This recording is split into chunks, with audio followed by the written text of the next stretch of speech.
Καλησπέρα, παιδες, είμαι ο Λίος ο Render Gamer και σήμερα κάνουμε ένα review του Attack on Titan επεισόδιο 20. Όπως είχα πει και στα δύο τα προηγούμενα τα επεισόδια, τελικά όντως ο Erwin είχε κάποια άλλα σχέδια για την αποστολή αυτή. Το οποίο σημαίνει ότι όντως εξ αρχής σκόπευε να πιάσει την Ξανθιά την Τιτάνα. Όχι μόνο αυτό, αλλά κυρίως να βρει και ποιος κρύβεται στην Ξανθιά την Τιτάνα μέσα. Και η ιδέα αυτή στο μυαλό του, σύμφωνα με τα λεγόμενα του Armin, πρέπει να είχε μπει πριν από 5 χρόνια. Όταν είχε γίνει η πρώτη επίθεση από τους Τιτάνες τέλος πάντων, και από τότε του Erwin του είχε μπει την υποψία ότι πρέπει να υπάρχει κάποιος προδότης ανάμεσά τους και ότι πρέπει να κάνουν κάτι για να πιάσουν τον προδότη αυτόν. Η εμφάνιση του Eren, από ό,τι φαίνεται, διευκόλυνε τα πράγματα πάρα πολύ. Οπότε γι' αυτό το λόγο κάνουν και την αποστολή αυτή για να μπορέσουν να τραβήξουν έξω την Ξανθιά την Τιτάνα, τον προδότη αυτόν συγκεκριμένα, και να μπορέσουν επιτέλους να βρούνε το ποιος είναι. Έστω και αν αυτό σημαίνει ότι θα γίνουν πάρα πολλές θυσίες. Και όντως έχουν γίνει πάρα πολλές θυσίες, έτσι, διότι αν αναλογιστούμε πόσοι στρατιώτες έχουν πεθάνει από το ξεκίνημα της αποστολής αυτής, όντως είναι αυτό το οποίο είχε πει και ο Erwin και ο Armin επίσης στο επεισόδιο μέσα, ότι αυτός ο οποίος θα νικήσει τον πόλεμο αυτόν θα είναι αυτός ο οποίος θα μπορέσει να κάνει και τις μεγαλύτερες τις θυσίες, έτσι. Και ο Erwin και ο Pixis συγκαταλέγονται στην κατηγορία αυτή. Οπότε το πρώτο κομμάτι του επεισοδίου, και θα έλεγα μάλιστα ένα πολύ μεγάλο μέρος του επεισοδίου, αναλώνεται σε αυτά τα στοιχεία, δηλαδή στο για ποιο λόγο έγινε η αποστολή αυτή, το τι κίνητρα οθούν στον Erwin να κάνει αυτά τα οποία κάνει. Εν συνεχεία πάμε στην Ξανθιά την Τιτάνα, τέλος πάντων, όπου την έχουν ακινητοποιήσει εντελώς και της πετάνε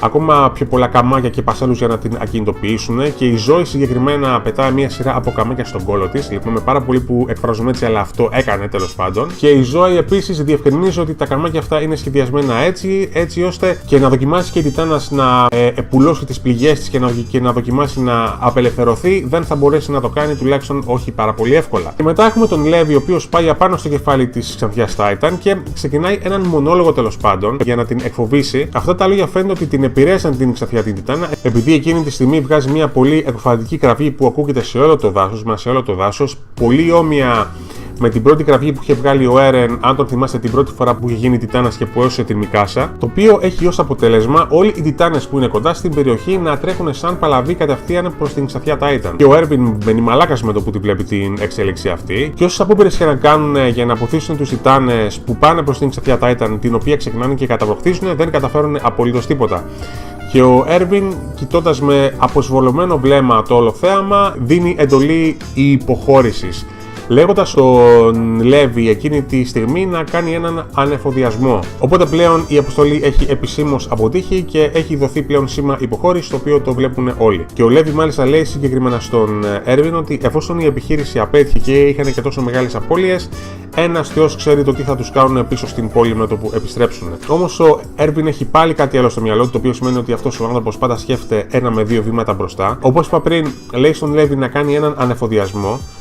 Και ο λόγος είναι ο εξής, ότι παρόλο που έβλεπαν τους Τιτάνες να καταβροχθίζουν την Ξανθιά την Titan, κανείς όμως δεν είδε τον προδότη ο οποίος κρύβεται στην Ξανθιά την Titan να καταβροχθίζεται ή να κινείται ή οτιδήποτε τέτοιο. Και η υποψία του Erwin είναι, και είναι και σωστή, όπως θα δούμε μετά, ότι ο προδότης είναι ακόμα ανάμεσά τους, είχε ήδη προνοήσει ότι θα συνέβαινε κάτι τέτοιο και κινείται τώρα ελεύθερα ανάμεσά τους, με στολή κανονική και με εξοπλισμό κανονικό. Και αυτό φαίνεται επειδή ο προδότης εκτοξεύει μια πράσινη φωτοβολίδα, όπου ο Eren και η υπόλοιπη η ομάδα του Levi νομίζουν ότι είναι ο Levi αυτός που την έχει εκτοξεύσει, αλλά δεν είναι ο Levi, είναι ο προδότης, έτσι ώστε τη στιγμή που ο Eren και η υπόλοιπη η ομάδα πάνε κοντά στον υποτιθέμενο Levi, που δεν είναι ο Levi και είναι ο προδότης τέλος πάντων, ο προδότης σκοτώνει τον Gunther με τη μία. Ο προδότης είναι και πάλι ελεύθερος και μπορεί και πάλι να ξαναμεταμορφωθεί σε Τιτάνα όποτε του κουστάρει, και βασικά φτούκε από την αρχή. Και αυτό ήταν το επεισόδιο σε γενικές γραμμές. Βασικά θα πρέπει να πω τώρα ότι επειδή μας έχουν μείνει 5 επεισόδια ώσπου να τελειώσει το season της σειράς επισήμως,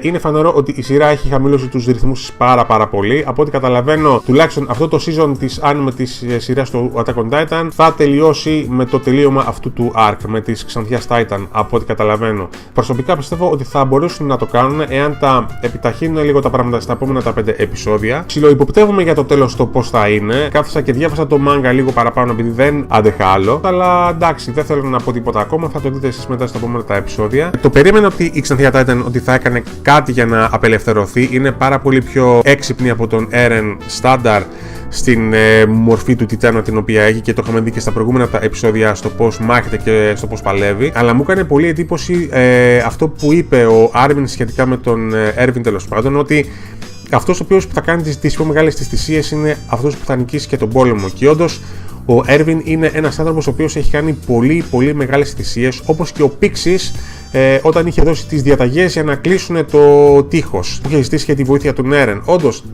για να νικήσουν στον πόλεμο αυτό θα πρέπει να κάνουν τις απίστευτες τις θυσίες, θα πρέπει να θυσιαστούν πάρα πολλές ζωές. Ο Έρβιν είναι απίστευτο πόσο αφοσιωμένος είναι στο να νικήσει τον πόλεμο αυτόν, το οποίο σημαίνει ότι όντως έκανε όλη αυτή την αποστολή σκεφτόμενος ότι για να πιάσει και μόνο τον προδότη, ξέροντας ότι θα θυσιάζονταν τόσα πολλά άτομα εξ αρχής, και πέτυχε μέχρι ενός σημείου, αλλά μετά η Ξανθιά Titan καταφέρει να απελευθερωθεί. Όχι μόνο αυτό, αλλά και ο προδότης ο οποίος είναι μέσα στην Ξανθιά Titan είναι ελεύθερος και τώρα μπορεί να κάνει ό,τι του καπνίσει, και το κάνει ήδη βρίσκοντας την ομάδα του Έρεν και σκοτώνοντας τον Γκάνθερ με τη μία.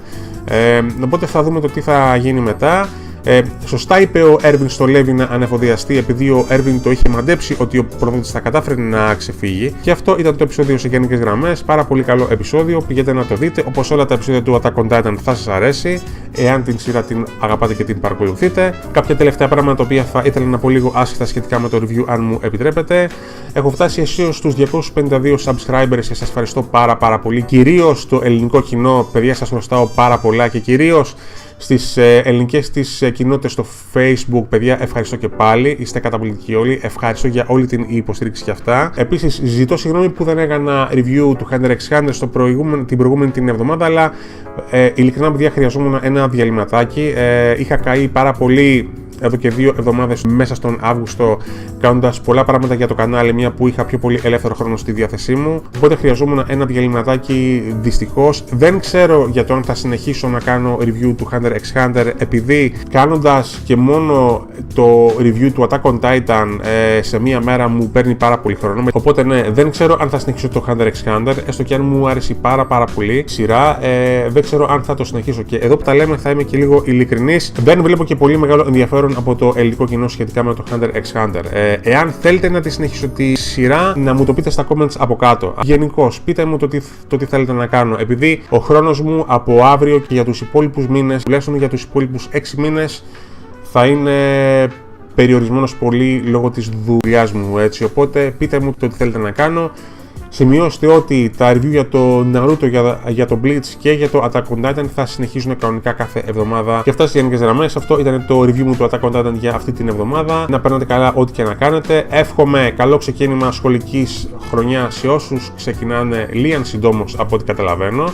Και στους υπόλοιπους οι οποίοι ξεκινάνε πάλι να πηγαίνουν πάλι στις σχολές τους κλπ. Και το να θέλω, σας εύχομαι καλή επιτυχία σε ό,τι και να κάνετε επίσης. Θα τα πούμε, να είστε πάντα καλά, σας φιλώ, γεια σας.